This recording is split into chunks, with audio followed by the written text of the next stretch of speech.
ጭንቅ በመጣባችሁ ጊዜ ፊት ለፊታችሁ እንኳን ክፉ ነገር ብትመለከቱ እነዚህን መዝሙር አውጥታችሁ በቃላችሁ ተዘምሩታላችሁ። የዳዊትን መዝሙር የሚጸልይ ዳዊት የሚደግም ሰው መዝሙረ ዳዊት መጸለይ ስትጀምሩ የምታገኟቸውን 5 ጥቅሞች ልንገራችሁ። እስከ መጨረሻው ድረስ ስሙኝ፣ እርግጠኛ ነኝ አንድ ቀን ይጠቅማል። በጨነቀን ጊዜ መዝሙረ ዳዊትን ብንደግም፣ በቸገረን ጊዜ ዓለም ዝውር ያለችብን በመሰለን ጊዜ መዝሙረ ዳዊትን ብንደግም የምናገኛቸውን ጥቅሞች እንዲሁም ቁጭ ብለን ቁመን ተኝተን ብንጸልይ እግዚአብሔር እንዴት ነው ልዩነቱ? መዝሙረ ዳዊትን ተኝተንና ቁመን ቁጭ ብለን ስንጸልይ የሚሰጠን ነገሮች እንዴት ነው በረከታቸው የሚሉትን እናያለን ማለት ነው። ጭንቅ በመጣባችሁ ጊዜ ፊት ለፊታችሁ እንኳን ክፉ ነገር ብትመለከቱ እነዚህን መዝሙር አውጥታችሁ በቃላችሁ ተዘምሩታላችሁ።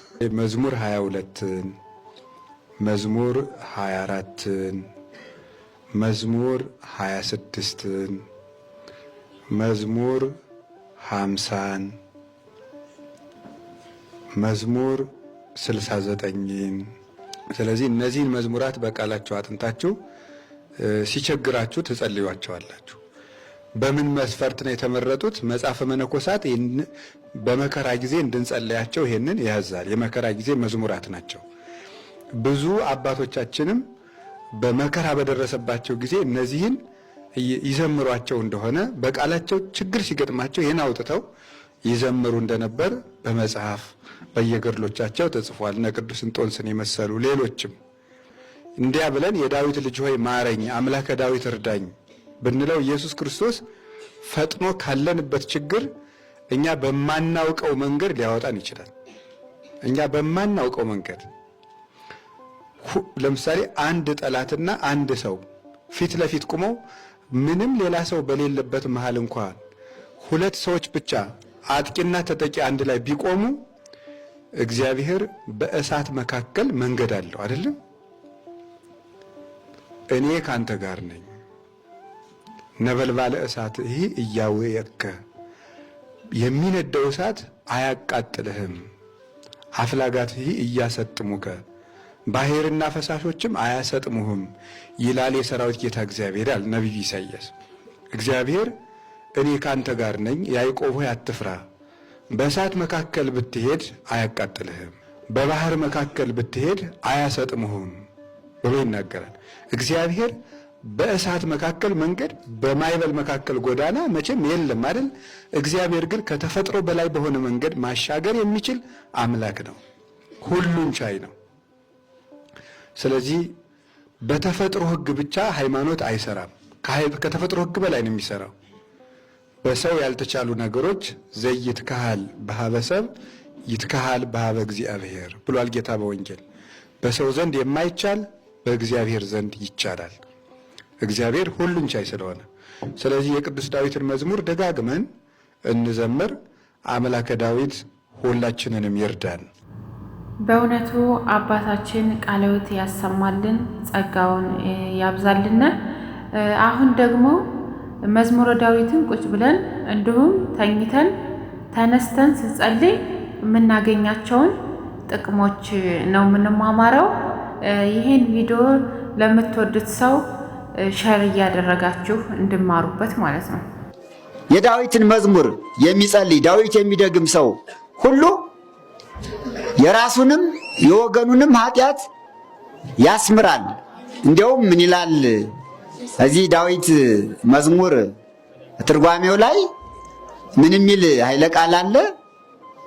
መዝሙረ ዳዊት የሚደግም ሰው ይላል ቁሞ የሚደግም ጸሎቱን መዝሙረ ዳዊትን ቁሞ ዳዊት የሚደግም ሰው በዓይኑ ያየውን ሁሉ እግዚአብሔር ይምርለታል ይላል።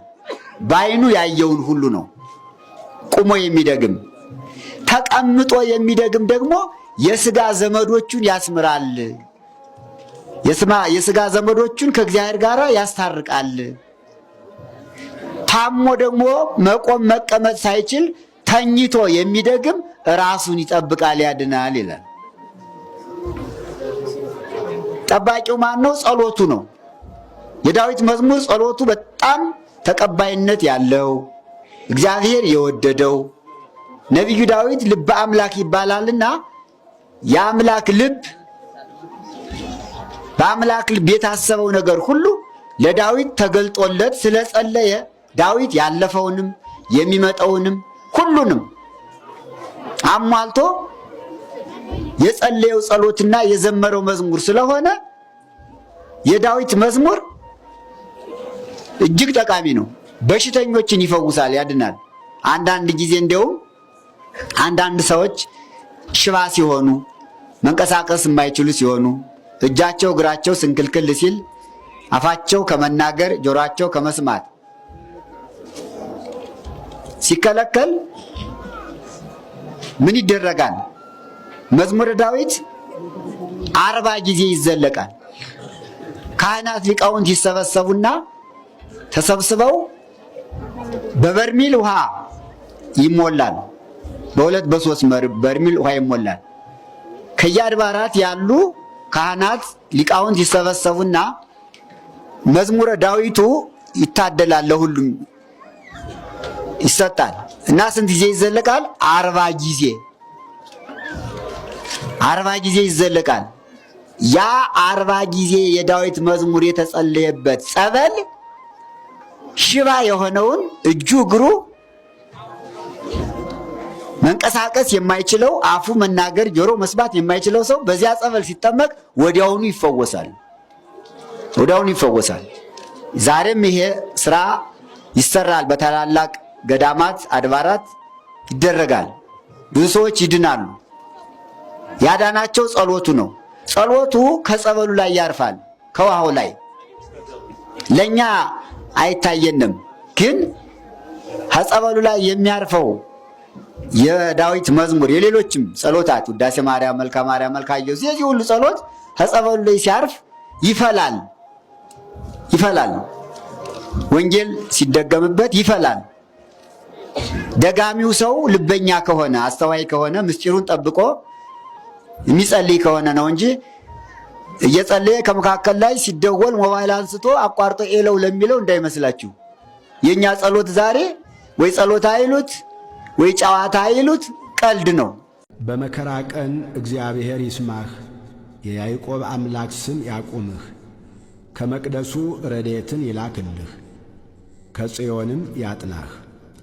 ቁርባንህን ሁሉ ያስብልህ፣ የሚቃጠል መሥዋዕትህን ያለምልምልህ። እንደ ልብህ ይስጥህ፣ ፈቃድህንም ሁሉ ይፈጽምልህ። በማዳንህ ደስ ይለናል፣ በአምላካችን ስም ከፍ ከፍ እንላለን። ልመናህን ሁሉ እግዚአብሔር ይፈጽምልህ። በእውነቱ አባታችን ቃለ ሕይወት ያሰማልን፣ ጸጋውን ያብዛላችሁ። አሁን ደግሞ የምንሄደው ቀጥታ መዝሙረ ዳዊትን ብንደግም የምናገኛቸው ጥቅሞች 5 ጥቅሞችን ወደምንማማርበት ክፍል ነው የምንሄደው ማለት ነው። እንዲሁም ላይክ እያደረጋችሁ ሰብስክራይብ እያደረጋችሁ ቤተሰብ ሆኑ። ለምትወዱት ሰው ሸር አድርጉ። ለኦርቶዶክሳውያን ሸር እያደረጋችሁ መዝሙረ ዳዊት ምን ጥቅም እንዳለው አሳውቁ። ለእህት ወንድሞቻችሁ፣ ለጓደኞቻችሁ። መዝሙረ ዳዊት መጸለይ ስትጀምሩ የምታገኟቸውን 5 ጥቅሞች ልንገራችሁ። እስከ መጨረሻው ድረስ ስሙኝ፣ እርግጠኛ ነኝ አንድ ቀን ይጠቅማችኋል። መዝሙረ ዳዊት መጸለይ ስትጀምሩ እመኑኝ፣ ልባም ሰው ነው የምትሆኑት፣ አስተዋይ ሰው ነው የምትሆኑት።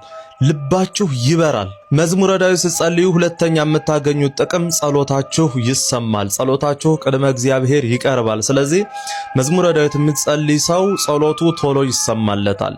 መዝሙረ ዳዊት ስትጸልዩ ሶስተኛ የምታገኙት ጥቅም ሰይጣን ከእናንተ ይርቃል፣ ሰይጣን ከእናንተ ይሸሻል። ስለዚህ ሰይጣንን ማራቅ ትችላላችሁ። ስለዚህ መዝሙረ ዳዊትን ጸልዩ። መዝሙረ ዳዊት ስትጸልዩ አራተኛ የምታገኙት ጥቅም ፈውስን ታገኛላችሁ። በመዝሙረ ዳዊት ውስጥ እጅግ ለደዌም ሥጋ ሆነ ለነፍስ እጅግ የሚጠቅሙ መዝሙረ ዳዊት ፓርቶች ስላሉ እነዛን በምትጸልዩ ሰዓት ፈውስን ታገኛላችሁ። ስለዚህ መዝሙረ ዳዊት መጸለይ የማይቀር ጉዳይ ነው። አምስተኛና የመጨረሻ መዝሙረ ዳዊት ስትጸልዩ የምታገኙት ጥቅም ቤታችሁ በበረከት ይሞላል።